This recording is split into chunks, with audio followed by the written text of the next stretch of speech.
வரஹ்மத்துல்லாஹி வபரகாத்துஹு. நஹ்மதுஹு வ நுஸல்லி அலா ரசூலிஹில் கரீம். அம்மா பஅது. ஃபக்கத் கால அல்லாஹு தஆலா ஃபில் குர்ஆனில் அஸீம் வல் ஃபுர்கானில் மஜீத். மின் அஜ்லி ذلك كتبنا على بني إسرائيل أنه من قتل نفسا بغير نفس أو فساد في الأرض فكأنما قتل الناس جميعا ومن أحياها فكأنما أحيا الناس جميعا. صدق الله العلي العظيم. سبحان ربك رب العزة عما يصفون وسلام على المرسلين والحمد لله رب العالمين. اللهم صل على سيدنا محمد وعلى آله وأصحابه وسلم.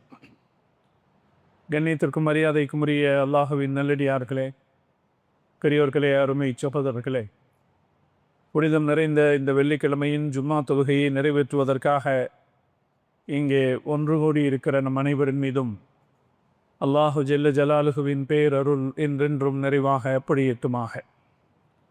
நம்முடைய இரகசிய வாழ்விலும் பகிரங்க வாழ்க்கையிலும் அல்லாஹுவை அஞ்சிக் கொள்வோமாக என்கிற அறுவுரையை ஆரம்பமாக எனக்கும் அடுத்ததாக உங்களுக்கும் நினைவூட்டியவனாக இந்த ஜும்மா உரையை நான் ஆரம்பம் செய்கிறேன்.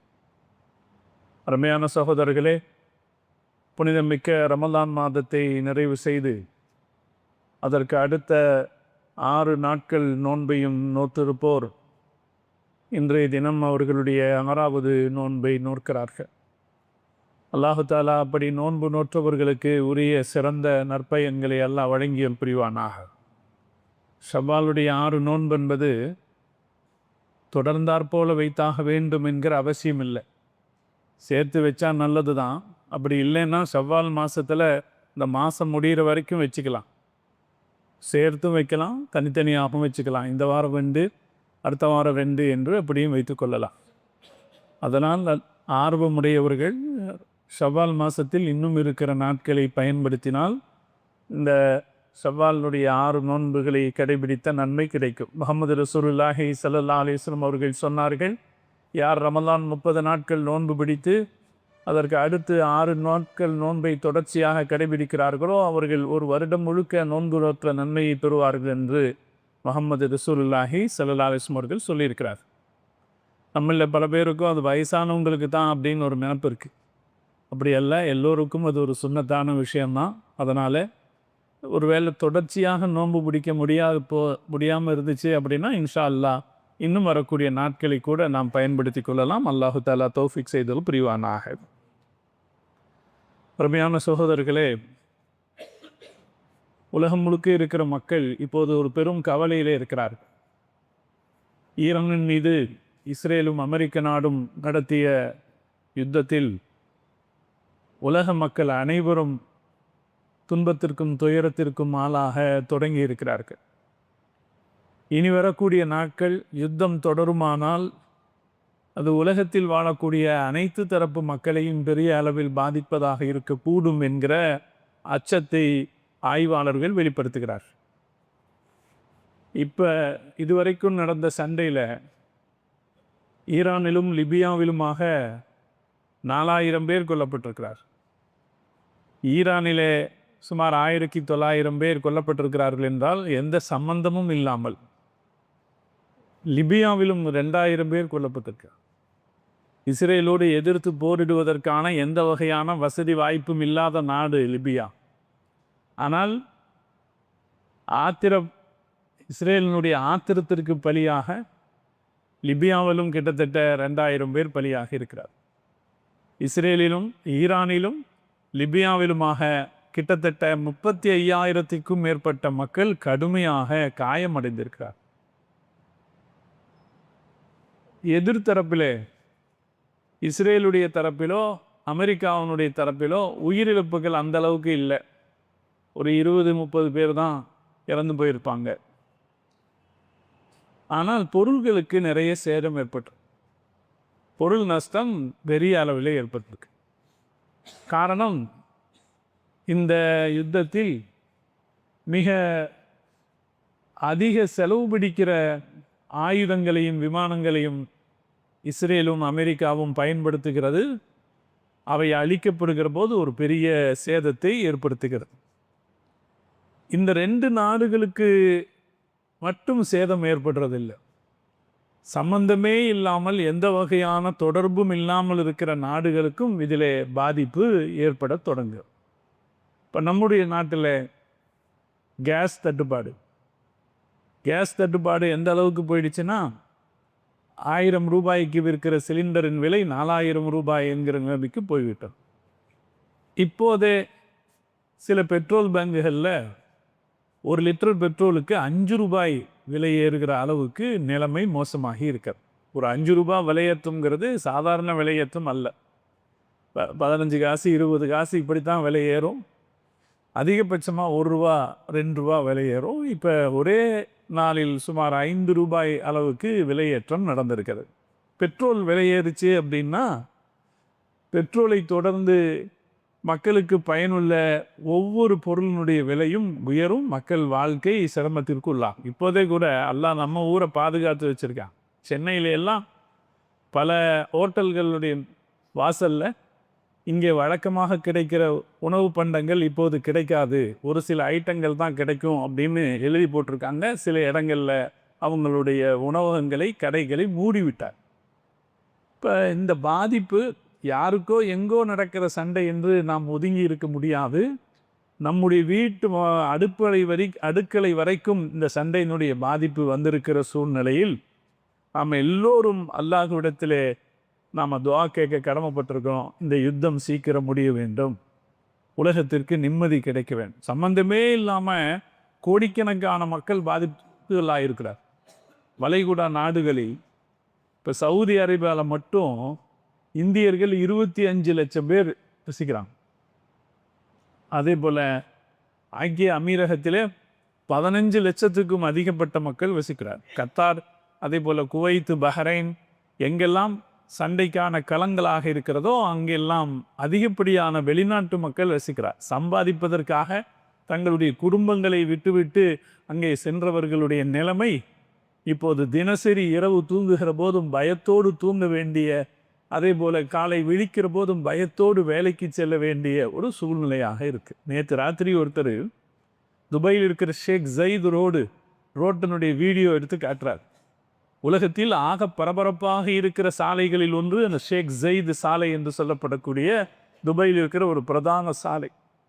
எந்த நேரத்திலும் பரபரப்பாகவே இருக்கும்.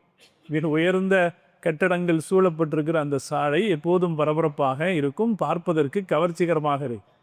ஆனால் நேற்று ராத்திரி அதை பார்த்தால் ஒரு மயான அமைதி என்று சொல்வார்கள் அல்லவா, அந்த அளவுக்கு வண்டி வாகனங்களே செல்லாமல் அமைதியாக இருக்கிற காட்சியை எடுத்து இப்படித்தான் இப்போதைக்கு துபாயினுடைய நிலைமை இருக்கிறது என்று சொல்கிறார். துபாயில் 1 மணி நேரம் விமானம் பறக்காவிட்டால் $1 மில்லியன் நஷ்டம் ஏற்படும் என்று செய்திகள் சொல்லுகிறது. 1 மணி நேரம் விமானம் பறக்காவிட்டால் $1 மில்லியன். பல நாட்களாக துபாயினுடைய விமான நிலையம் மூடியிருக்கிறது. துபாய் விமான நிலையம் மட்டுமல்ல, சவுதி அரேபியாவில் இருக்கிற விமான நிலையம், பஹ்ரைனில் இருக்கிற விமான நிலையங்கள், அதுபோல் குவைத்தினுடைய விமான நிலையங்கள், கத்தர் விமான நிலையங்கள் எல்லாம் பல நாட்களாக மூடியிருக்கிற சூழலில் அதனால் ஏற்படக்கூடிய பாதிப்பு என்பது மிக அபரிமிதமாகும். அதனால் அவர்களுடைய குடும்பத்தாருக்கு ஏற்படக்கூடிய நெருக்கடி என்பதும் ரொம்ப அதிகப்படியான. அதனாலே இந்த யுத்தம் யாரோ ஒரு சிலருக்கு இடையிலே நடைபெற்றதாக இருந்தாலும் கூட இந்த யுத்தத்தினால் ஏற்பட்ட பாதிப்பு உலகம் முழுக்க இருக்கிற மக்களை சார்ந்திருக்க. இந்த யுத்தம் சீக்கிரம் முடியும். யார் இந்த சண்டையை நடத்தினாங்களோ அவங்களுக்கு பெருசாக பாதிப்பே கிடையாது.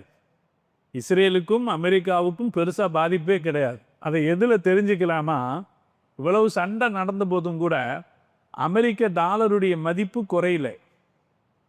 அதே போல் இஸ்ரேலினுடைய செகல் அதனுடைய மதிப்பு குறையல, அது அப்படியே தான் இருக்குது. ஆனால் இந்தியாவினுடைய ரூபாயினுடைய மதிப்பு எப்போதும் இல்லாத அளவுக்கு ஒரு டாலர் வாங்க வேண்டும் என்றால் 94 ரூபாய் கொடுத்தால்தான் ஒரு டாலர் வாங்க முடியும். அதாவது 100 ரூபா கொடுத்தா தான் ஒரு அமெரிக்க டாலரை விலைக்கு வாங்க முடியும் என்கிற அளவில் இந்தியாவினுடைய ரூபாய் மதிப்பு விழுந்திருக்கிறது. அமெரிக்காவினுடைய மதிப்பு விழலை. இதுக்கும் செலவு யாருக்கு தான் அதிகமாகுது? அமெரிக்காக்காரங்களுக்கு தான் செலவாகுது, இஸ்ரேல்காரங்களுக்கு தான் செலவாகுது. ஆனால் அவங்களுடைய செலவுகளை யார் ஈடுகட்டுகிறார்கள் என்றால் அரபு நாடுகள் ஈடுகட்டுகிறார். நேற்றைக்கு அதிர்ச்சிகரமான ஒரு செய்தி அமெரிக்காவினுடைய அதிபர் சொல்லுகிறார், கத்தார் எங்களுக்கு $2 டிரில்லியன் கொடுத்திருக்கிறது, சவுதி எங்களுக்கு $2 டிரில்லியன் கொடுத்திருக்கிறது, அதே போல ஐக்கிய அரபகம் எங்களுக்கு $2 டிரில்லியன் கொடுத்திருக்கிறது. உங்களுக்கு தெரியும், தேடி பாருங்க இந்த ட்ரில்லியன்கிற கணக்கு எவ்வளவு பெருசு. இப்போ $6 டிரில்லியன் நான் அமெரிக்காவுக்கு கொண்டு வந்திருக்கிறேன் என்று சொல்றார். அவங்க தான் சண்டை போடுறாரு, அவங்களுடைய விமானங்கள் தான் கீழே விழுந்து நொறுங்குது, அவங்களுடைய ஏவுகணைகள் தான் செலவாகுது, அவங்களுடைய வெடிகுண்டுகள் தான் செலவாகுது. ஆனால் அது அவங்களுக்கு செலவல்ல, அது அவர்களுக்கு வரவாகவே அமைக்கிறது. இவ்வளவு சண்டை நடக்கிற சூழ்நிலையிலும் அமெரிக்காவுக்கு $6 டிரில்லியன் நான் கொண்டு வந்திருக்கிறேன் என்று அவர் சொல்கிறார். என்ன செலவு வந்தாலும் அந்த செலவை அரபு நாடுகளின் மீது அவர்கள் போட்டு விடுவார். இஸ்ரேலுக்கு நடக்கிற செலவும் அது இஸ்ரேலுக்கு பாதிப்பில்லை. காரணம், இஸ்ரேலுக்கு ஆகக்கூடிய ஒவ்வொரு செலவையும் அமெரிக்கா பார்த்து கொள்ளும். தேவைப்பட்டால் அரபு நாடுகளிடமிருந்தே அந்த செலவை இஸ்ரேலி ஈடுகட்ட அமெரிக்கா வைத்து. அதனால் யார் இந்த சண்டையில் முன்னணியில் இறங்கி இருக்கிறார்களோ, இதில் ஈடுபட்டார்களோ, இதை தொடங்கி வைத்தார்களோ அவர்களுக்கு எந்த நஷ்டமும் இல்லை. நஷ்டம் யாருக்கு என்றால் ஈரானுக்கு நஷ்டம், ஈரானிய மக்களுக்கு நஷ்டம், ஈரானை தவிர உலகம் முழுவதும் இருக்கிற மக்களுக்கு நஷ்டம். இந்த யுத்தத்திற்கு தேவையே கிடையாது, இந்த சண்டைக்கு போட வேண்டிய அவசியமே இல்லை. அமெரிக்காவை அச்சுறுத்துகிற அளவுக்கு ஈரானிடம் எந்த ஆயுதமும் இல்லை என்று அமெரிக்க உளவுத்துறையினுடைய தலைவர் சொல்லி இருக்கிறார். அமெரிக்காவுக்கு ஈரான்னால எந்த அச்சமும் பயப்பட வேண்டிய தேவையே இல்லை, அப்படி எந்த ஆயுதமும் ஈரான்கிட்ட இல்லைன்னு அமெரிக்க உளவுத்துறையினுடைய தலைவர் சொல்லி இருக்கிற போது, இந்த சண்டை சில பேருடைய அகங்காரத்திற்காக வேண்டியும் சிலருடைய சொந்த லாபங்களுக்காக வேண்டியும் இந்த சண்டை வலிய திணிக்கப்பட்டிருக்கிறது. இப்படி திணிக்கப்பட்டிருக்கிற சூழ்நிலையில 2 தரப்பிலும் கோபாவேசம் ஊட்டுகிற, மாறுதட்டி கொள்கிற வார்த்தைகளை பேசுறாங்க. நம்ம 2ஐயும் படிக்கிறோம். அமெரிக்க அதிபர் சொல்றாரு, நாங்கள் தான் ஜெயிச்சிட்டோம். திருப்பி அவர் சொல்றாரு, நாங்கள் ஜெயிச்சிட்டோம், நாங்கள் ஈரானுடைய எல்லா தலைவர்களையும் கொண்டுட்டோம், அங்கே பேசுவார்த்தைக்கு யாரும் இல்லை, அவங்க எங்கள்கிட்ட பேச்சுவார்த்தை நடத்துங்கன்னு கெஞ்சுறாங்க, ஆனால் அதை வெளியே சொல்ல பயப்படுறாங்க, வெளியே சொல்லிட்டா கொன்னுடுவாங்களோன்னு நினைக்கிறாங்க, பயப்படுறாங்க. ஈரான் நாட்டு மக்கள் என்னை அவர்களுடைய தலைவராக ஆகுமாறு கேட்டுக்கொள்கிறார். இவ்வளவு வேடிக்கையாக ஒரு அதிபர் பேசுவார் அப்படிங்கிறதும் யோசிக்க முடியல. அதை கேட்டுட்டு இருக்கிற சர்வதேச மீடியாக்களும் அதை வாய்கொத்தி கேட்டுக்கிட்டு இருப்பாங்க அப்படின்னு யோசிக்க முடியல. ஆனால் பத்திரிகைகளில் செய்திகள் மட்டும் வந்துக்கிட்டே. ஒரு பக்கம் எந்த நியாயமும் இல்லாமல் மாறுதட்டி கொள்ளக்கூடிய வேலை நடக்குது. எல்லா சண்டையிலையும் நடக்கும், நீ ரெடியா நான் ரெடியா அப்படின்னு கேட்குற வேலை நடக்கும். இதே மாதிரி தான் ஈரானுடைய தரப்பிலிருந்தும் சில மாறுதட்டுதல்கள் நடக்கும். அமெரிக்கா 15 அம்ச திட்டம் ஒன்று கொடுத்து இதை நீங்கள் ஒத்துக்கிட்டீங்கன்னா சண்டையை நிறுத்தலாம்னா, ஈரான் சொல்லுது, நீ சொல்கிற எதையும் நான் ஒத்துக்க முடியாது, நீ சொல்கிற எதையும் நான் ஒத்துக்க முடியாது, உங்கள்கிட்ட நான் பேசவே முடியாது. ஏன்னா எப்போ பேசினாலும் நீங்கள் முன்னால் பேசிக்கிட்டு இருக்கும்போதே பின்னால் முதுகில் அடிக்கிற பழக்கம் அவங்களோடது. அதனால் உங்ககிட்ட பேச்சுவார்த்தையே நடத்த முடியாது என்று ஈரான் சொல்லி, ஈரான் என்ன செய்திருக்கு, புதுசாக 5 திட்டங்களை சொல்லியிருக்கு. நீ சொன்ன 15 திட்டங்களை நான் கவனிக்கவே மாட்டேன், ஆனால் நான் 5 திட்டம் சொல்கிறேன் கேளு அப்படின்னு ஈரான் 5 திட்டங்களை சொல்லியிருக்கு. முதலாவதா, சண்டையை நிறுத்தணும், எங்கள் நாட்டில் இருக்கிற தலைவர்களை கொள்றத உடனடியாக நிறுத்தணும். 2வது, எங்கள் நாட்டுக்கு ஏற்பட்டிருக்கிற நஷ்டங்களுக்கு தகுந்த இழப்பீடு அமெரிக்கா தரணும். ஒரு நியாயமான கோரிக்கை, ஆனால் அப்படி கேட்குற துணிச்சல் இருக்கு பாருங்க. எங்கள் நாட்டுக்கு ஏற்பட்டிருக்கிற சேதங்களுக்கு இழப்பீடு தரணும். 3வது முக்கியமான ஒரு கோரிக்கையை ஈரான் வச்சிருக்கு. ஹுர்முஸ் நீரிணை அப்படின்னு சொல்லி ஒரு கடல் வழி இருக்கு. அந்த கடல் வழியில் எங்களுடைய உரிமையை ஒத்துக்கொள்ள வேணும். அந்த கடல் வழியாக கப்பல்கள் போகணும்னா அதை நாங்கள் கட்டுப்படுத்துறதை நீ ஒத்துக்கணும். இப்படி 3 நிபந்தனைகளை ஈரான் முன் வச்சிருக்கு. இதை படிக்கும்போது நமக்கு உணர்ச்சி வரும், ஒரு ஈமானிய உணர்ச்சி நமக்கு வரத்தான் செய்யும். இவ்வளவு தனியாக நின்று போராடி கொண்டிருக்கிற நிலையிலும் ஆதிக்க சக்திகளுக்கு தலை வணங்கி விடாமல் அவங்ககிட்ட கெஞ்சி கேட்காம தைரியமா அதற்கு தாண்டி தங்களுடைய தேவைகளை திட்டங்களாக அறிவிக்கிற அந்த தைரியம் இருக்கு பார்த்தீங்களா, அது நமக்கு கொஞ்சம் வேகம் தரத்தான் செய்யும். இஸ்லாமிய வரலாற்றில் இப்படி நிறைய செய்திகள் இருக்கு. முஸ்லிம்கள் எந்த இடத்திலும், வரலாற்றில் எந்த இடத்திலும் முஸ்லிம்கள் விட்டு கொடுத்திருக்கிறார்கள், ஆனால் கோழைகளாக போனதே கிடையாது. இது முஸ்லிம்களுடைய 15 நூற்றாண்டு கால வரலாற்றில் நாம் படிக்கலாம். நமக்கு கிடைத்தது போல வெற்றியும் வாய்ப்பும் இந்த உலகத்தில் வேறு எந்த சமூகத்துக்கும் கிடைச்சது. அப்படி வெற்றி கிடைச்சு. அதே நேரத்தில் சோதனைகளும் ஏற்பட்டிருக்கு. அப்படி சோதனைகள் ஏற்பட்டிருக்கிற காலகட்டத்தில் விட்டு கொடுத்திருக்கிறார்கள். பெருமானார் ஸல்லல்லாஹு அலைஹி வஸல்லம் அவர்கள் ஹுதைபியாவில் விட்டு கொடுத்தது போல விட்டு கொடுத்திருக்கிறார்கள் அமைதியை பேணுவதற்காக. ஆனால் அதே நேரத்தில் ஒரு இடத்திலும் முஸ்லிம்கள் கோழைகளாக இருந்ததே கிடையாது. சகோதரர்களே, உமர் ரலியல்லாஹு தஆலாவுடைய காலத்தில் இதே ஈரான முஸ்லிம்கள் ஜெயிக்கிறாங்க. அப்ப ஈரானை பாரசீக பேரரசு ஆட்சி செய்து கொண்டிருக்குது. சாசானிய டைனாஸ்டி என்று சொல்லுகிற சாசானிய பேரரசு, பாரசீக பேரரசு ஈரானை ஆட்சி செய்து, அவங்களுடைய நிலப்பரப்பு எந்த அளவுக்கு பெருசா இருந்துச்சுன்னா, இன்னைக்கு இருக்கிற சவுதி அரேபியாவில் அவர்களுடைய தலைநகரம் இருந்தது. சவுதி அரேபியாவினுடைய ஒரு ஊர் மதியன் அப்படின்ற ஊர் இன்னைக்கு இருக்கிற சவுதி அரேபியாவில். சவுதி அரேபியாவில் இருக்கிற மதியன் நகரத்தில் தான் அவர்களுடைய தலைநகரம் இருந்தது. இன்னைக்கு இருக்கிற ஈராக்கு, ஈரான், ஆசர்பைஜான் வரைக்கும் அவர்களுடைய நிலப்பரப்பு பரவி இருந்தது. சிரியா, பாலஸ்தீனம், இது எல்லாவற்றையும் உள்ளடக்கிய ஒரு பெரும் நிலப்பரப்பு பாரசீக நிலப்பரப்பாக இருந்தது. சுமார் 430 வருஷ காலம் ஒரு குடும்பம் ஆட்சி செய்து கொண்டிருந்தது. 430 வருஷ காலமாக ஆட்சி செய்துட்டு இருக்க இந்த இடத்துல தான் அங்கே அநீதி நிலவுகிறது என்பதை தெரிந்து கொண்டு அவர்களுக்கு எதிராக ஹசரத் உமர் ரலியல்லாஹு தஆலா அவர்கள் ஒரு படையை அனுப்புகிறார்கள். சஅத் இப்னு அபி வக்காஸ் ரலியல்லாஹு தஆலாங்கிற சஹாபியினுடைய தலைமை. வரலாற்றில் நடந்த அதி ஆச்சரியகரமான சம்பவங்கள் இதெல்லாம் உண்டு. சஅத் இப்னு அபி வக்காஸ் ரலியல்லாஹு தஆலாவுடைய தலைமையில் போன அந்த படையில 30,000 வீரர்கள் மட்டும் இருந்தாங்க. இவங்க யாரை எதிர்த்து போறாங்க? அன்னைக்கு இருக்கிற ஒரு வல்லரசை எதிர்த்து போறாங்க. வல்லரசு படையிலே 2.5 லட்சம் போர் வீரர்கள் இருந்தார். அவர்கள் அத்தனை பேரும் போர் அனுபவசாலிகள். ஏன்னா வல்லரசு படையினுடைய அனுபவசாலிகள். இப்போ கூட நமக்கு தெரியும், ஒரு அமெரிக்க வீரருக்கு எவ்வளவு ஆயுதங்கள் அவங்க கையில் இருக்கும், அவருக்கு எவ்வளவு துல்லியமான தகவல்கள் தெரியும், அவர்கிட்ட எவ்வளவு போர் திறன் இருக்குன்னு நமக்கு தெரியும். ஈரான்கிட்ட எவ்வளவு சக்தி இருக்குங்கிறதையும் நம்மளால கணிக்க முடியும்.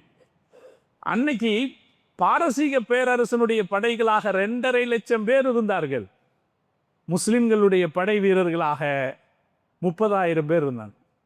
இவங்க ஈராக்குக்குள்ள நுழையிறாங்க. நான் முதல்லயே உங்கள்கிட்ட சொல்லிட்டேன், ஈராக் அவங்க கட்டுப்பாட்டில் இருக்கு. ஈராக்கு பாரசீகத்தினுடைய கட்டுப்பாட்டில் இருக்கு. ஆனால் ஈராக்கினுடைய ஒரு பகுதியை அபூபக்கர் சித்திக் ரலியல்லாஹு தன்னுடைய காலத்திலேயே முஸ்லிம்கள் கைப்பற்றிட்டாங்க.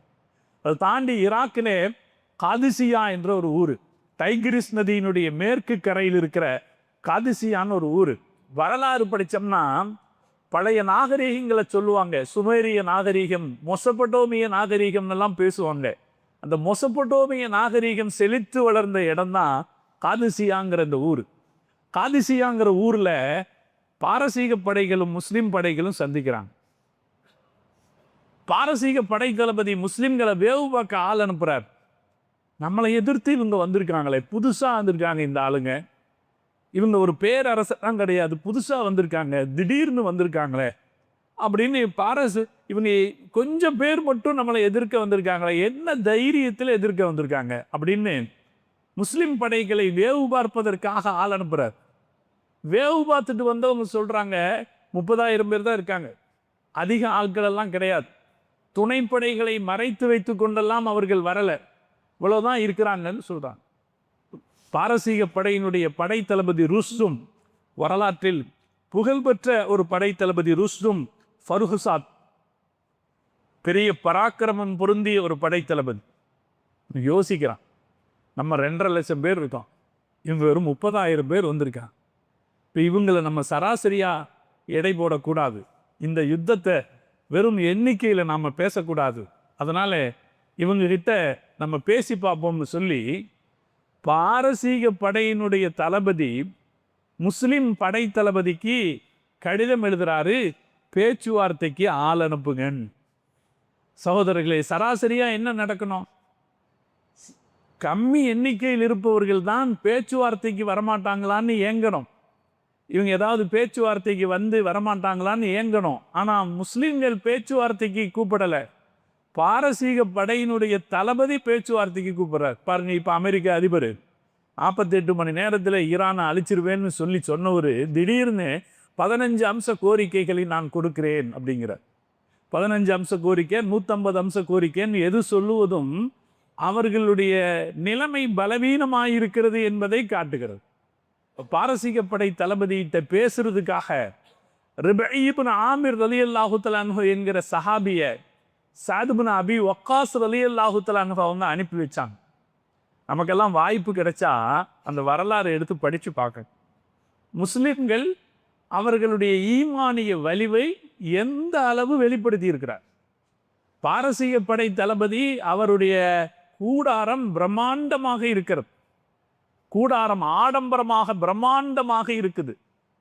முஸ்லிம் சார்பாக பேச வருகிற இந்த சஹாபி ரொம்ப நோஞ்சாங், அழுக்கடைந்த ஒரு கழுதையில் அது போகிறார்.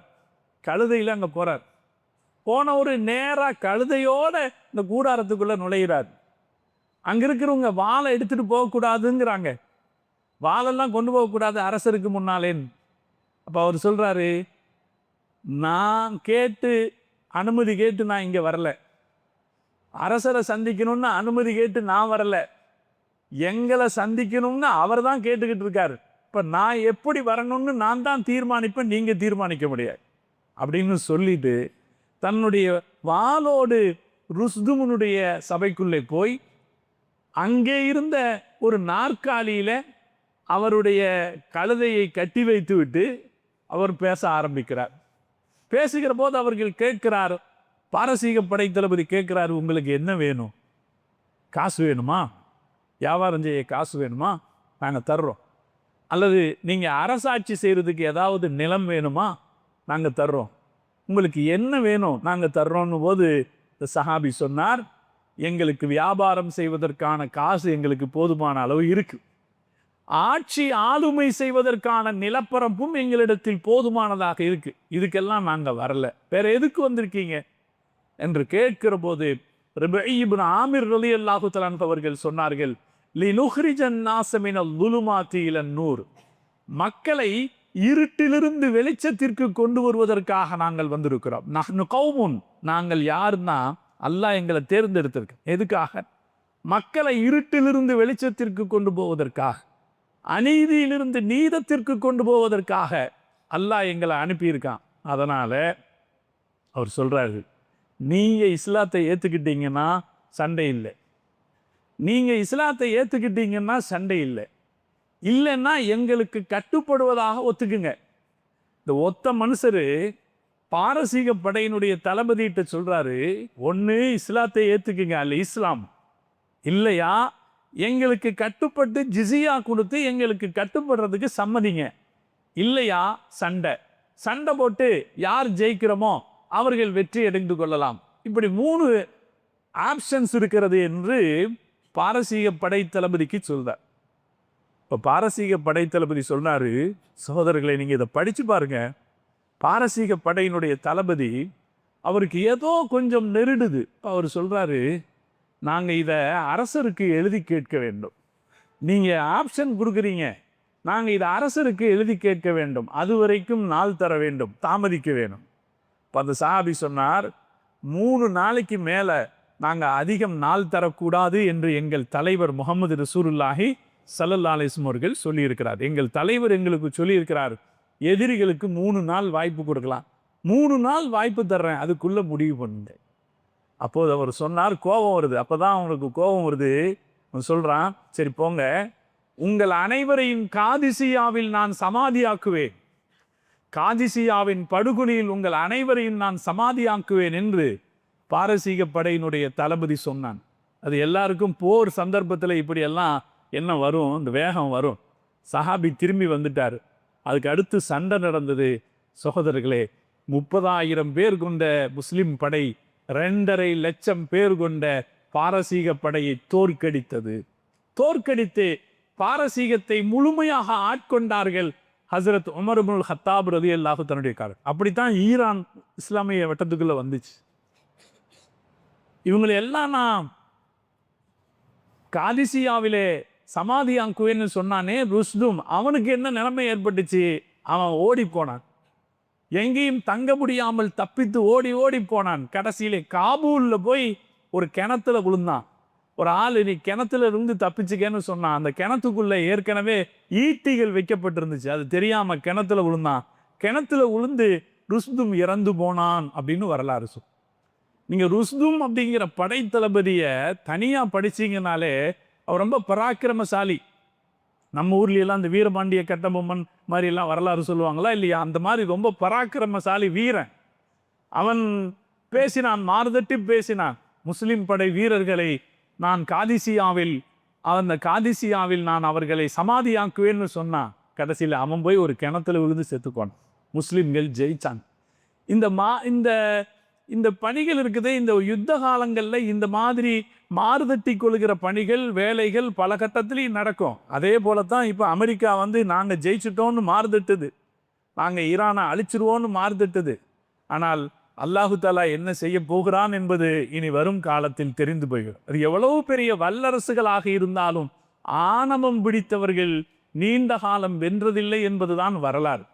அது அமெரிக்காவுக்கு ஒரு பாடம் கிடைக்கும். இவ்வளவு காலம் அமெரிக்கா பெறாத தோல்வியை இப்போது அமெரிக்கா சந்தித்து வருகிறார்.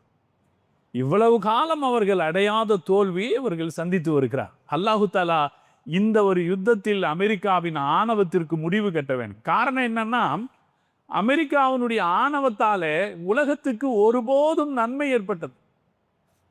அவர்களுடைய அறிவியல் வளர்ச்சியாலே உலகத்துக்கு நிறைய நன்மை கிடைச்சிருக்கு. அவர்களுடைய அறிவியல் வளர்ச்சியினால இன்னைக்கு ஏற்பட்டிருக்கிற பல்வேறுபட்ட தொழில்நுட்ப வளர்ச்சிகள் அமெரிக்காவிலிருந்து உலகத்துக்கு கிடைச்சது தான். அவர்களுடைய அறிவியல் வளர்ச்சியாலே உலகத்துக்கு நிறைய நன்மை ஏற்பட்டிருக்கு. ஆனால் துரதிர்ஷ்டவசமாக அவர்களுடைய ஆணவத்தாலே உலகத்துக்கு தொடர்ந்து சோதனைகள் தான் ஏற்பட்டு கொண்டே வருது. அதிலும் குறிப்பா இப்ப ஆட்சி செய்யக்கூடிய அமெரிக்காவில் இருக்கிற கட்சி, இந்த குடியரசு கட்சி என்கிற கட்சி, இந்த கட்சியை சார்ந்தவர்கள் ஆட்சிக்கு வருகிற போதெல்லாம் அவர்கள் ஒரு ஆளுமை சிந்தனையோடு, ஆணவ சிந்தனையோடு நடந்து கொள்கிறார்கள். வருகிற போதெல்லாம் இந்த உலகத்தில் ஏதாவது ஒரு நாட்டை நசுக்கி விடுகிறார். இதற்கு முன்னால் குடியரசுக் கட்சி ஆட்சியில இருந்தபோதுதான் ஈராக்கை ஒன்றுமில்லாமல் செய்தார். ஈராக்கினுடைய மக்கள் அரபு நாட்டிலேயே அதிக செல்வ வளம் படைத்தவர்களாக இருந்தார்கள். சவுதி அரேபியால ஒரு தனிநபருடைய வருமானம், இந்த ஜிடிபின்னு சொல்லுவாங்களா இல்லையா, ஒரு தனிநபருடைய வருமானம் $174.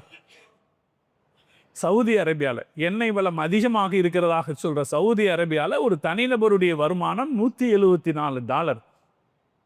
ஈராக்கில் $540. இப்போ ஈராக்கினுடைய மக்கள் இந்த சண்டை நடப்பதற்கு முன்னால் இந்த உலகத்தில் எவ்வளவு வளமான நிலத்தில் இருந்தார்கள். ஆனால் இன்றைக்கு அவர்கள் முழந்தாளிட்டு அழுது கொண்டிருப்பவர்களாக இருக்கிற காட்சியை நம்ம பார்த்தோமே. அதுக்கு காரணம் இந்த குடியரசு கட்சின்னு ஆட்சிக்கு வந்தபோது அதன் ஆட்சி பொறுப்பிலே, அதிகார பொறுப்பில் இருந்த ஜார்ஜ் புஷ்ன்னு எல்லாம் கேள்விப்படுறோமா இல்லையா? அது அதற்கு பின்னால் வந்தவர்கள், அதுக்கு முன்னால் இருந்தவங்கெல்லாம் தொடர்ந்து இப்படி ஒரு ஆதிக்க சிந்தனை கொண்டவர்களாகவே இருக்கிறார். அவங்க உலகத்துக்கு தொடர்ந்து துயரத்தை தான் தந்து கொண்டிருக்கிறார். அல்லாஹு தஆலா இந்த அடாவடித்தனத்திற்கு அல்லாஹ் ஒரு முடிவு கேட்டான். அல்லாஹ் தான் அவனுடைய குதிரத்தாலே அல்லாஹு தஆலா இந்த அடாவடித்தனத்திற்கு ஒரு முடிவு கட்டன்.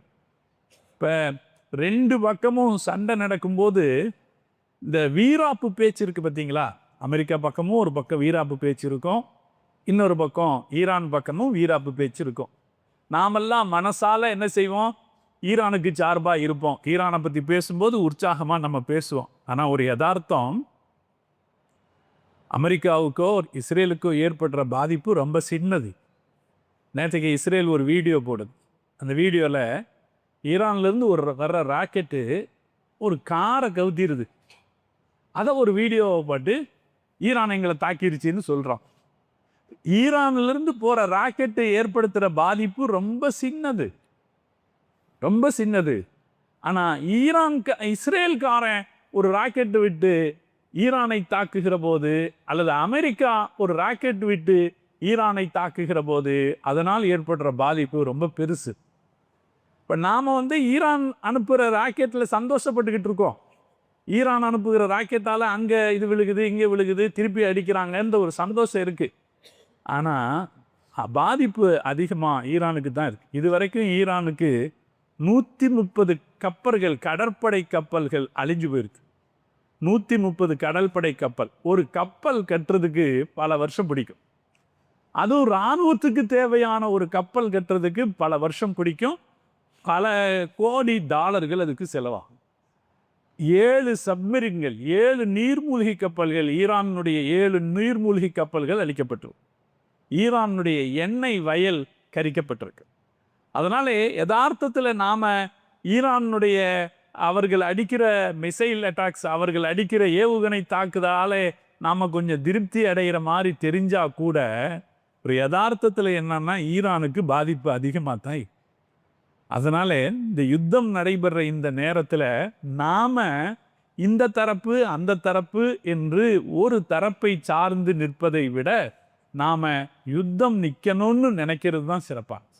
அல்லாஹு தஆலா இந்த யுத்தத்தை நிறுத்தி அருள் புரிவானா. சண்டை உலகத்தில் யாருக்கும் நல்லதல்ல. நீங்கள் எல்லாம் கேள்விப்பட்டிருப்பீங்க, லைலத்துல் கத்ர் குறிப்பாக இந்த நாளுன்னு ஏன் நமக்கு தெரியாமல் போச்சு?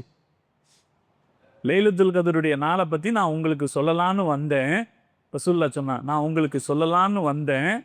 வரும்போது முன்னால் 2 பேர் சண்டை போட்டுட்டு இருந்தாங்க. அவங்க சண்டையை சரி செய்கிறதுல அதை நான் மறந்துட்டேன். அதை மறக்கடிக்கப்பட்டு விட்டது. சண்டையினால் ஏற்பட்ட பாதிப்பு எப்படிப்பட்டது? சண்டையினால் இப்படி ஏற்பட்ட பாதிப்பு பொதுவான நன்மைகளை சீரழித்து விடும். அதனால எந்த இடத்துல சண்டை நடந்தாலும் சரி, அது நல்லதல்ல. சில நேரத்தில் நமக்கு ஒரு தரப்பாக நிற்க தோணும், இவங்க பக்கம்தான் நியாயம் இருக்குது அப்படின்னு ஒரு பரப்பாக நிற்க தோணும். அப்படி நின்னா கூட, நியாயத்தின் பக்கமாக நின்று நாம் ஆதரித்தால் கூட சண்டை தொடர வேண்டும் என்று நாம் நினைக்கக்கூடாது. சண்டை நிறுத்தப்படும். அதனால தான் நம்ம மார்க்கம் சண்டைக்கு வான்னு கூப்பிடுறத எச்சரிக்கை பண்ணியிருக்கு. அதை பெரும் பாவம்னு சொல்லியிருக்கு. அல்லாஹ் நம்மளை எல்லா நிலையிலும் பாதுகாக்கணும். சில நேரத்தில் சகஜமாக நம்ம என்ன செஞ்சிருவோம், சக்தி இருக்குது, நான் என்னால் திருப்பி ஒருத்தனை அடிச்சிட முடியுதே வாடா அப்படின்னு சண்டைக்கு கூப்பிடுற பழக்கம் இருக்குது. அதை மார்க்கம் எச்சரிக்குது, அது பாவம் அப்படிங்க. ஹதீஸ் இருக்குதா, அலி ரலியல்லாஹு தஆலா அன்ஹு சொல்கிறாங்க, லா ததஇலல் முபாரஸா, எந்த நேரத்திலையும் நீ என்ன செஞ்சிடாத, சண்டைக்கு வான்னு யாரையும் கூப்பிட்றாத, சண்டைக்கு வான்னு தயாராக இருக்கிற மாதிரி யாரையும் கூப்பிட்றாத. ஃபைதா துரைத்த, உன்னை யாராவது கூப்பிட்டா, உன்னை யாராவது சண்டைக்கு வான்னு கூப்பிட்டா ஓடி போயிடாத, நில்லு. நீ அழைக்கப்பட்டால் ஃபஅஜிப், நீ அதற்கு பதில் கொடு. தும்சர், நீ உதவி செய்யப்படுவாய், அல்லாஹ் உனக்கு உதவி செய்யும். உன்னை யாராவது சண்டைக்கு கூப்பிட்டா அப்போ ஓடி போயிடக்கூடாது, கோல மாதிரி ஓடி போயிடக்கூடாது, அப்போ நிற்கணும், அப்போ அல்லாஹ் உனக்கு உதவி செய்வான். ஆனால் நீயா கூப்பிட்றாத. லே அன்னதாயி, ஏனென்றால் சண்டைக்கு அழைப்பவன் பாகின், அல்லாஹுவின் உத்தரவுகளை மீறி நடக்கக்கூடியவனாக இருக்கிறான், அல்லாஹுக்கு எதிராக செயல்படக்கூடியவனாக இருக்கிறான், கிளர்ச்சியாளனாக இருக்கிறான், கலவரக்காரனாக இருக்கிறான் என்று ஹஸரத் அலி ரலியல்லாஹு தஆலா அவர்கள் சொல்வார். அதனால எங்கேயும் நாம சண்டைக்கு வலுச்சண்டைக்கு போகக்கூடாது. அல்லாஹ் இடத்துல அமைதியைத்தான் எப்போதும் கேட்கணும். ரசூலுல்லாஹ் சொன்னாங்க, சலுல்லாஹல் ஆஃபியா, அல்லாஹ் இடத்துல அமைதியை கேளுங்க, நிம்மதியை கேளு. ஆஃபியத்து அப்படின்னா நிம்மதி, நிவாரணம் தரக்கூடிய நிம்மதி. சில இடத்துல நிம்மதி இருக்கும், ஆனால் நிவாரணம் கிடைக்காது, நஷ்ட ஈடு கிடைச்சிருக்காது. ஆஃபியத் அப்படின்னா நிவாரணம் தரக்கூடிய நிம்மதி. நிவாரணமும் இருக்கும், நிம்மதியும் இருக்கும். நீங்கள் அல்லாஹ் இடத்துல ஆஃபியத்தை கேளுங்கள். ஏனென்றால் ஸல்லல்லாஹு அலைஹி வஸல்லம் சொன்ன அருமையான ஒரு வார்த்தை, நம்ம எல்லாம் ஞாபகத்தில் வைக்க வேண்டிய வார்த்தை. ஈமானுக்கு அடுத்து இந்த உலகத்துல சிறந்தது ஆஃபியத்து தான். ஸல்லல்லாஹு அலைஹி வஸல்லம் சொன்னார்கள், ஃபமா உஅதிய அஹதுன் அஃலல மினல் ஆஃபியத்தி இல்லல் யகீன். ஈமானுக்கு அடுத்து இந்த உலகத்துல சிறந்த விஷயம் ஆஃபியத்து தான், நிம்மதி தான். அதனால் அந்த நிம்மதியைத்தான் கேட்க வேண்டும் என்று நமக்கு மார்க்கம் சொல்லி இருக்கிறது. அதனாலே நாம் நிம்மதியை அல்லாஹ் இடத்துல கேட்போம். இந்த சந்தர்ப்பத்திலும் நம்மள ஒவ்வொருவருக்கும் கடமை இருக்குது. நம்ம தொழுதுட்டு அல்லாஹ் இடத்துல துஆ கேட்போம். யா அல்லாஹ் இப்போ இருக்கிற சண்டை அது முடியணும், யா அல்லாஹ் இந்த சண்டை முடியணும் அப்படின்னு துஆ கேட்கணும். சண்டை முடியணும்னு கேட்குற நேரத்தில் இன்னொரு விஷயம் இருக்குது. என்னென்னா, ஒரு பழமொழி இருக்குது, சண்டையிலிருந்து சண்டை தான் பிறக்கும். சண்டை வந்துருச்சுன்னு வைங்களேன், சண்டையிலிருந்து சண்டை தான் பிறக்கும் அப்படின்னு ஒரு பழமொழி இருக்கு. எங்கேயுமே அது வாஸ்தவம். ஒரு சண்டை முடிச்சா அந்த சண்டையோட முடியாது. காரணம் என்னன்னா, சண்டை நடக்கிற போது சில நேரத்தில் யார் தோற்று போகிறாரோ அவங்க மேல அநியாயமான நிபந்தனைகளை வைப்பாங்க. அது குடும்பத்திலேயா இருந்தாலும் சரி, வேற இடத்துலையா இருந்தாலும் சரி. எனக்கு 2 நாளைக்கு முன்னாடி அந்தமான்லேருந்து ஒரு சகோதரர் ஃபோன் பண்ணார். அங்கே சண்டை, சகோதரர்களுக்கு இடையில சண்டை. 25 கோடி ரூபா மதிப்புள்ள சொத்து, இவருக்கு 6 கோடி ரூபா கொடுக்கணும். ஆனால் அவங்க எல்லாரும் சேர்ந்து, அந்த சகோதரர்கள்லாம் ஒன்று சேர்ந்துக்கிட்டு 6 கோடியெல்லாம் தர முடியாது, 1 கோடி ரூபா தான் தருவோம்னு சொல்கிறாங்க. இப்போ அவர் கேட்குறாரு, இப்படி என்ன அநியாயம் பண்ணுறாங்களே, அவங்க எனக்கு தர வேண்டிய காசை தரமாட்டேன்னு சொல்கிறாங்களே, நான் அவங்கள்ட்ட சமரசமாக போகலான்னு நினச்சா, ஆனால் இப்படி அவங்க எனக்கு 1 கோடி மட்டும் தந்து என்னை ஒதுக்கலான்னு நினைக்கிறாங்களே அப்படின்னு அவர் கேட்குறார். நம்ம மார்க்குன்னு சொல்லுது, நிம்மதியாக இருக்கிறது முக்கியம் சண்டை போடுறதை விட. அதனால் 1 கோடி ரூபா கிடைச்சா வாங்கிங்க, அதுவும் கணிசமான காசு தான், அதை வாங்கிக்கிங்க, நிம்மதியாக இருங்க. 5 கோடி போச்சேன்னு கவலைப்படுறதை விட 1 கோடி கிடைச்சேன்னு நிம்மதியாக இருக்கிறது நல்லது அப்படின்னு அவருக்கு நான் ஆறுதல் சொல்லி அவருக்கு ஒரு வழி சொன்னால், மார்க்கம் சொல்லுகிற இன்னொரு செய்தி இருக்கிறது. எப்போ ஒரு சமாதான உடன்படிக்கை ஏற்படுகிற போது ஒரு தரப்பு அநீதி இழைக்கப்படுகிறதோ, நிர்பந்தமாக சில சுமைகளை தாங்கிக் கொள்ள வேண்டும் என்று நிர்பந்திக்கப்படுதோ, அப்ப சண்டை நிற்காது. சண்டை என்ன ஆகும்னா தலைமுறைகளை தாண்டி தொடரும். நம்ம வாழ்க்கையில ரொம்ப பயப்பட வேண்டிய விஷயம் அது. குடும்பங்களுக்கு இடையில, அண்ணன் தம்பி அல்லது பெரியவங்களுக்கு இடையில சண்டை இருக்கலாம். நம்ம குழந்தைங்களுக்கு இடையில அந்த சண்டை போறதை நம்ம அனுமதிக்கவே கூடாது. சண்டைங்கிறது தப்பு. சண்டைங்கிறது நிம்மதியை கெடுக்கக்கூடியது. சண்டைங்கிறது அல்லாஹுடைய பரக்கத்தை கெடுக்கக்கூடியது. அதனால ஒருவேளை சண்டை பெரியவங்க அளவில் இருந்தா கூட அதை அடுத்த லெவல்ல போறதை நம்ம விடவே கூடாது, அதை அனுமதிக்கவே கூடாது, குடும்பங்கள்ல இருந்து சமூகத்திலே எல்லா மட்டத்திலேயும். காரணம், ஒரு சண்டை அது ஒரு தரப்பில் அநீதி இழைக்கப்படுமானால் சண்டை முடியாது, அதை விட பெரிய சண்டையாக உருவெடுக்கும். அதனால யுத்தங்களில் கடைபிடிக்க வேண்டிய நெறிகளில் ஒன்று, ஒரு ஆள் தோத்து போயிட்டா கூட அவனை மரியாதையை தான் நடத்தணும். நம்ம மார்க்கம் தாங்க இந்த உலகத்தில் போர் நியதிகளை சொல்லி கொடுத்த மார்க்கம். ஹசரத் அபு ஹனீஃபா ரஹமத்துல்லா அலி அவர்களுடைய மாணவர் முஹம்மது ரஹமத்துல்லா அலி. அப்படின்னா காலம் எவ்வளோ தெரியுமா? இமாம் அபு ஹனீஃபா ஹிஜ்ரி 80 பிறந்து 150 மௌத்தானார். ஹிஜ்ரி 150 மௌத்தானார். அப்போ 150 காலகட்டங்களில் வாழ்ந்தவர் தான் அவருடைய மாணவர் முஹம்மது பின் ஷைபான் ரஹமத்துல்லா அலிக்கு. அவர் கிதாபு அஸ்ஸியரு கபீர் அப்படின்னு ஒரு நூல் எழுதியிருக்கிறார். அந்த நூலில், அதாவது ஹிஜ்ரி 150வது வருஷத்தினுடைய எழுதப்பட்ட அந்த நூலில் போர் நியதிகளை பற்றி எழுதியிருக்கார். 1300 வருஷத்திற்கு முன்னால் இந்த உலகத்திலேயே போர் நியதிகளை பற்றி தொகுக்கப்பட்ட ஒரு நூலை முதலில் கொடுத்தவர் முஹம்மது பின் அலி ஷைபானி ரஹமத்துல்லா அலிஹி. இமாம் அபு ஹனீஃபாவுடைய மாணவர் தான். 1300 வருஷத்துக்கு முன்னாடி கொடுத்துருக்கார். அது எங்கிருந்து கொடுக்குறாரு? ரசூலுல்லாவுடைய ஹதீஸுகள் இருந்தும் குரானுடைய ஆயத்துகள் இருந்தும் தான் கொடுக்குறாரு. அதில் மொதல் இலக்கு என்ன தெரியுமா? சண்டைங்கிறது நடக்குங்க. சண்டையே நடக்காம எல்லாம் இருக்கார். உலகத்தில் சண்டை நடக்கத்தான் செய்யும். அல்லாஹு தாலா ஆதம் அலைஹிஸ்ஸலாத்தை சொர்க்கத்திலிருந்து அனுப்பும்போது என்ன சொல்லி அனுப்புகிறான்? ஏபித்து, 2 பேரும் கீழே போங்க, நீங்கள் ஒருத்தருக்கு ஒருத்தர் பகையாக இருப்பீங்க அப்படின்னு சொல்லித்தான் அனுப்புகிறான். நீங்கள் கீழே போங்க, ஒருத்தருக்கு ஒருத்தர் பகையாக இருப்பீங்கன்னு சொல்லித்தான் அல்லாஹ் அனுப்புகிறான். அதனால் சண்டைங்கிறது உலகத்தில் நடக்காமல் இருக்குன்னெல்லாம் சொல்ல முடியாது, நடக்கும். ஆனால் நடக்கும்போது கூட சில நியதிகள் கடைபிடிக்கப்படணும். அதுல முதல் நியதி என்ன? குர்ஆன் சொல்லுது, முதல் நியதி என்ன? கூடுமானவரை உயிர்கள் பாதுகாக்கப்படணும். இது குர்ஆனுடைய தீர்மானம். முஸ்லிம்களாக இருந்தாலும் சரி, முஸ்லிம் அல்லாதவங்களா இருந்தாலும் சரி, உயிர் இழப்புகள் நம்ம ரசூலுல்லாஹி ஸல்லல்லாஹு அலைஹி வஸல்லமுடைய வரலாறு, நம்ம ரசூலுல்லாஹி ஸல்லல்லாஹு அலைஹி வஸல்லமுடைய வரலாற்றை எடுத்து பாருங்க. அவங்க உயிரிழப்புகளை கூடுமான வரைக்கும் தவிர்த்திருப்பார். பெருமானாருடைய மொத்த வரலாற்றிலும் பாருங்க, அவங்க செஞ்ச சாதனைகளுக்கும் அவங்களால் ஏற்பட்ட உயிரிழப்புகளுடைய எண்ணிக்கை எடுத்து பாருங்க, ரொம்ப கம்மியாக தான் உயிரிழப்புகள் தவிர்க்கப்படும். அல்லாஹ் குர்ஆன்ல சொல்றான், நான் யூதர்களுக்கு சொன்னேன். ஏன்னா இவன் தான் எந்த கட்டுப்பாடும் பேணாதவன், எந்த கருணையும் காட்டாதவன். யூதர்களுக்கு நான் சொன்னேன், அன்னஹு மன் கதல நஃப்ஸன் பிகைரி நஃப்ஸின் அவ் ஃபஸாதின் ஃபில் அர்லி, நியாயமான காரணம் இல்லாமல் ஒரு ஆன்மாவை ஒருவரை கொலை செய்தால் ஃபகஅன்னமா கதலன் நாஸ ஜமீஆ, மொத்த மனித சமூகத்தையும் அது கொலை செய்தது போல. ஒமன் அஹ்யாஹா, இந்த ஒரு உயிரை பாதுகாத்தால் ஃபகஅன்னமா அஹ்யன் நாஸ ஜமீஆ, மொத்த மனித சமுதாயத்தையும் பாதுகாத்தது போல. இது குர்ஆன் சொல்லுது. இப்போ சண்டைகளில் என்ன நடக்கக்கூடாது? இந்த ஆயுதம் ஏந்துதல் இருக்கு பார்த்தீங்களா, மார்க்கம் மிக வன்மையாக தவிர்க்கிற ஒரு விஷயம். ஆயுதம் ஏந்துதல் அப்படிங்கிறது கூடுமான வரைக்கும் தவிர்க்கப்பட வேண்டும். ஆயுதம் ஏந்துகிறவர்கள் பக்கம் அல்லாஹ் நிற்க மாட்டான். அநியாயத்திற்கு முதலில் ஆயுதம் ஏந்துகிறவர்கள் பக்கத்தில் அல்லாஹ் நிற்க மாட்டான். அதனால தான் ரசூலுல்லாஹ் சொன்னாங்க, உங்கள் எதிரி ஆயுதத்தை தூக்கட்டும் அதுவரைக்கும் பொறுமையாக, உங்கள் எதிரி ஆயுதத்தை தூக்கட்டும் அதுவரைக்கும் பொறுமையாக இருங்க. அப்ப கேட்கலாம், எதிரி ஆயுதத்தை தூக்கிட்டானா நம்மளை கொன்றுவானே, அவன் முதல்ல ஆயுதத்தை தூக்கிட்டானா நம்மளை கொன்றுவான். ரசூலுல்லாஹ் சொல்றாங்க, கொன்றால் உங்களுக்கு சொர்க்கம் கிடைக்கும். ஸல்லல்லாஹு அலைஹி வஸல்லம் சொல்கிறார்கள், ஃபைன்னல் ஜன்னத தஹ்த லிலாலி ஸுயூஃப், எதிரிகளின் ஆயுதங்களுக்கு கீழே உங்களுடைய சொர்க்கம் இருக்குது. நீங்க முதல்ல ஆயுதத்தை தூக்காதீங்க.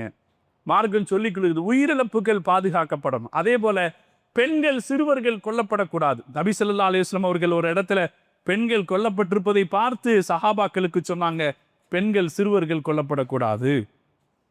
ஆனா இன்னைக்கு என்ன நடக்குதுன்னா, இஸ்ரேலினுடைய ஒரு அமைச்சர் சொல்றாரு, நீங்கள் முஸ்லிம் குழந்தைகளை கொல்லுங்கள், முஸ்லிம் குழந்தைகளை கொல்லுங்கள். இஸ்ரேல் நாட்டுக்காரங்க ஃபஸ்ட்டு முதல்ல ஈரான் மேலே அடித்த ஒரு ராக்கெட்டு ஒரு ஸ்கூல் மேலே விழுந்தது. அது தெரியாமல் விழுகலை, அது தெரிஞ்சே விழுந்தது. காரணம், திட்டமிட்டு அவங்க காசாவிலும் சரி ஈரானிலும் சரி என்ன கடைபிடிக்கிறாங்கன்னா, குழந்தைகளை கொல்றதுன்ற விஷயத்தை கடைபிடிக்கிறாங்க. எவ்வளவு அக்கிரமமான, உலகத்தினுடைய எந்த சமூகமும் ஒத்துக்கொள்ளாத, எந்த நாகரிகமும் ஒத்துக்கொள்ளாத விஷயம் அது, குழந்தைகளை கொல்வது. இஸ்லாம் சொல்லுது, குழந்தைகளையும் பெண்களையும் கொல்லக்கூடாது. அதே போல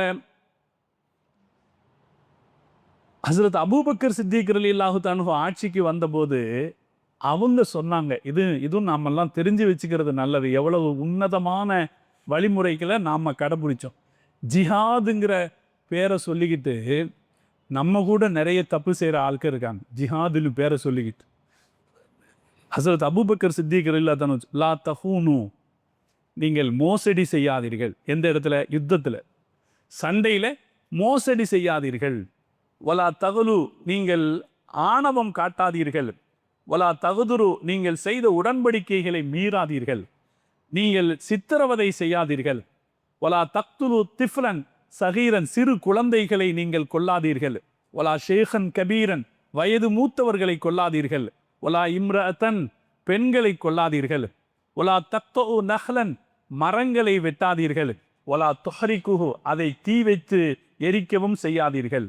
அதே போல நீங்கள் அங்கிருக்கிற கால்நடைகளை நீங்கள் வீணாக அதை அழிக்காதீர்கள். அங்கிருக்கிற கால்நடைகள், ஆடு மாடு ஒட்டகைகளை நீங்கள் தேவைக்கே தவிர, உங்கள் உணவு தேவைகளுக்கே தவிர கால்நடைகளை கொல்லாதீர்கள்.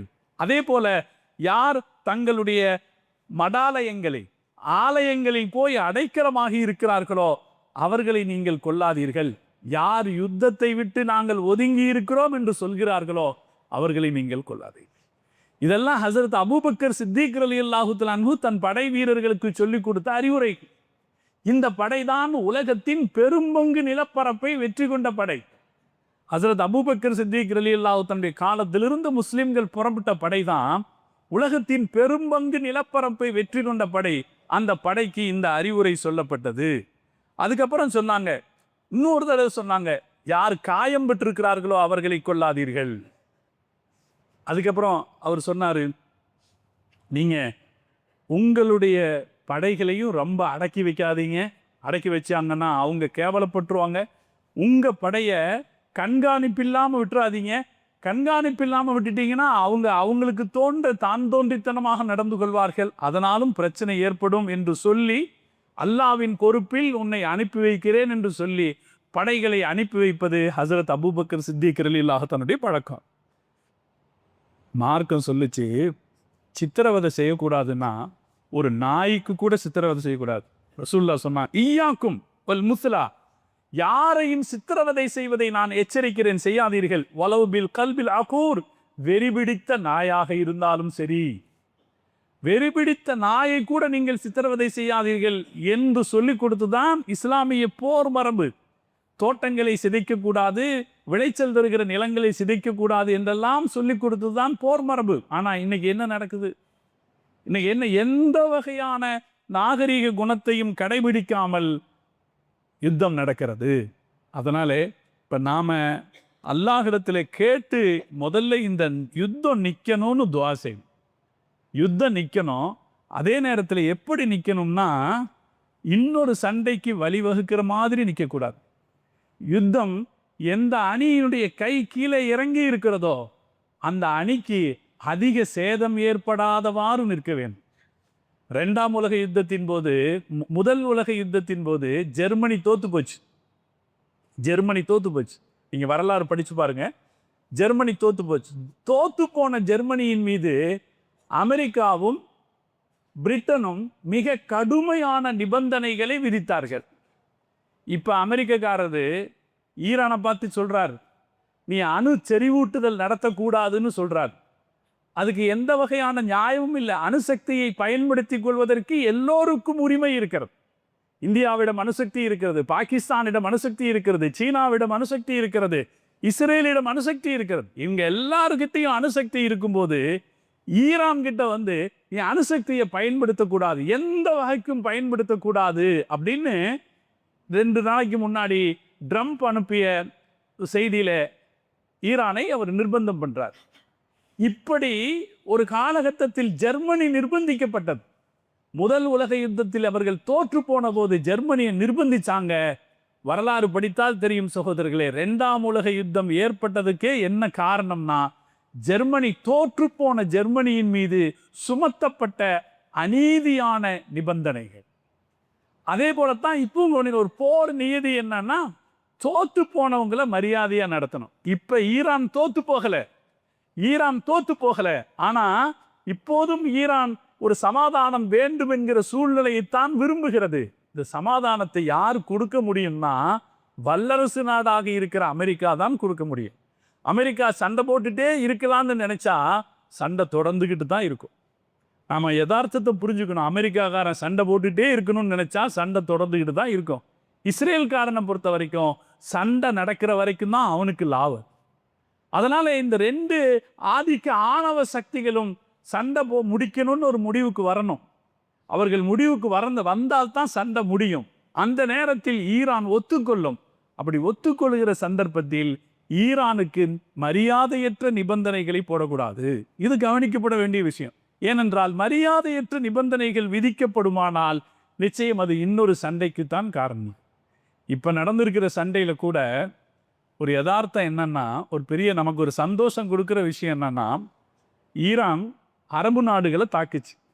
பஹ்ரைனை தாக்குச்சு, கத்தர் நாட்டை தாக்குச்சு, சவுதியை தாக்குச்சு, துபாயை தாக்குச்சு. இப்படி பக்கத்தில் இருக்கிற அரபு நாடுகளை எல்லாம் தாக்குச்சு. பலத்த சேதம் அந்த நாடுகளுக்கு ஏற்பட்டது. நாம் கவனிக்க வேண்டிய விஷயம் என்னன்னா, அந்த நாடுகள் திருப்பி தாக்கலை. சவுதி ஈரானை திருப்பி தாக்கலை. பக்கத்திலே இருக்கிறது, எல்லையை பரிமாறிக்கொண்டிருக்கிற ஐக்கிய அரபு அமீரகம் ஈரானை திருப்பி தாக்கலை. பஹ்ரைனோ கத்தரோ ஈரானை திருப்பி தாக்கலை. இது ஏன் திருப்பி தாக்கலை என்ற விஷயத்தை ஆய்வு செய்கிற போது அறிஞர்கள் ஒரு செய்தி சொல்றாங்க.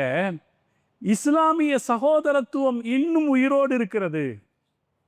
இது இஸ்லாமிய சகோதரத்துவம் இன்னும் உயிர். நல்லா யோசிச்சு பாருங்க, ஏன் திருப்பி தாக்கலை? அவங்கள்ட்டையும் ஆயுதம் இருக்குது, கத்தர்கிட்டையும் ஆயுதம் இருக்குது, சவுதி அரேபியாக்கிட்டையும் ஆயுதம் இருக்குது, அதுபோல் இவங்கள்ட்டையும் ஆயுதங்கள் இருக்குது. ஏன் இவங்க திருப்பி தாக்கலை? அவங்க ஒரு விஷயத்தை புரிஞ்சுக்கிட்டாங்க, ஈரான் தாக்கப்பட்டது நியாயமானது அல்ல. ஈரானை அமெரிக்காவும் இஸ்ரேலும் தாக்கியது நியாயம் அல்ல.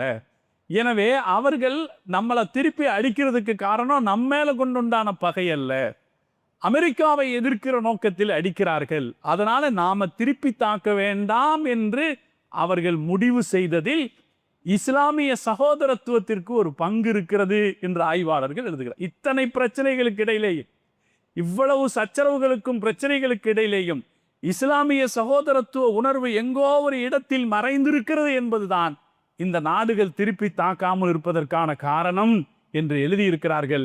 அல்லாஹ் இடத்துல நாம் துஆ செய்வோம், அல்லாஹ் அந்த சகோதரத்துவத்தை இந்த யுத்தத்திற்கு பிறகு வளர்ச்சியடைய அல்லாஹ் வைத்தல் புரிவானா.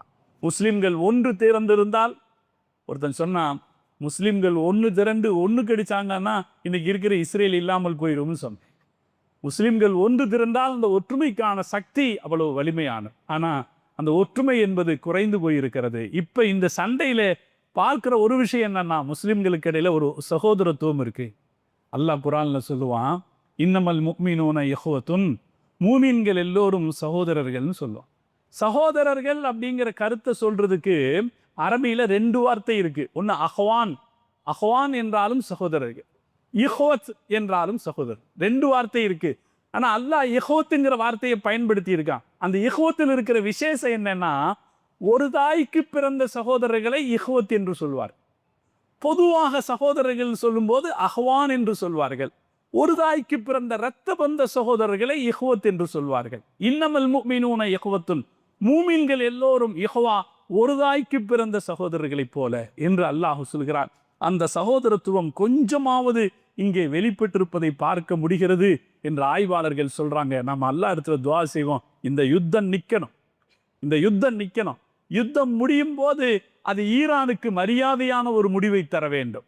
அதற்கு அடுத்து இப்போது ஏற்பட்டிருக்கிற ஒரு சகோதரத்துவ சிந்தனை வளர்ச்சி அடைந்து முஸ்லிம்கள் ஒன்றுபடுவதற்கு அது காரணமாக இருக்க வேண்டும் என்று நாம் துஆ செய்வோம். அல்லாஹ் தௌஃபீக் செய்வானாக.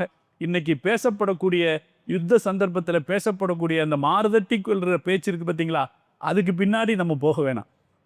ஈரான் அப்படி செஞ்சிருச்சு அப்படின்ற அந்த அதுக்கு பின்னாடி போக வேணாம்.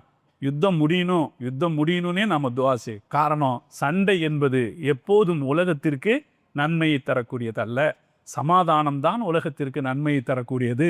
இப்போ நடக்கிற சண்டை நம் வீட்டை அடுப்படி வரைக்கும் பாதிப்பை ஏற்படுத்துகிற அளவுக்கு இந்த சண்டையினுடைய தாக்கம் வந்துவிட்டது. இது தொடர்வது சரியானதல்ல. சமீபத்திய 1-2 நாட்களுடைய செய்தியை பார்க்கும்போது எங்கே சண்டை இன்னும் அதிகமாயிடுமோ அப்படிங்கிற ஒரு பயம் உருவாயிருக்கு. குவைத்திலேயும் பஹ்ரைனிலேயும் அந்த பயம் அதிகப்படியாக உருவாகி இருக்கிறத கடந்த 1-2 நாட்களாக பார்க்குறோம்.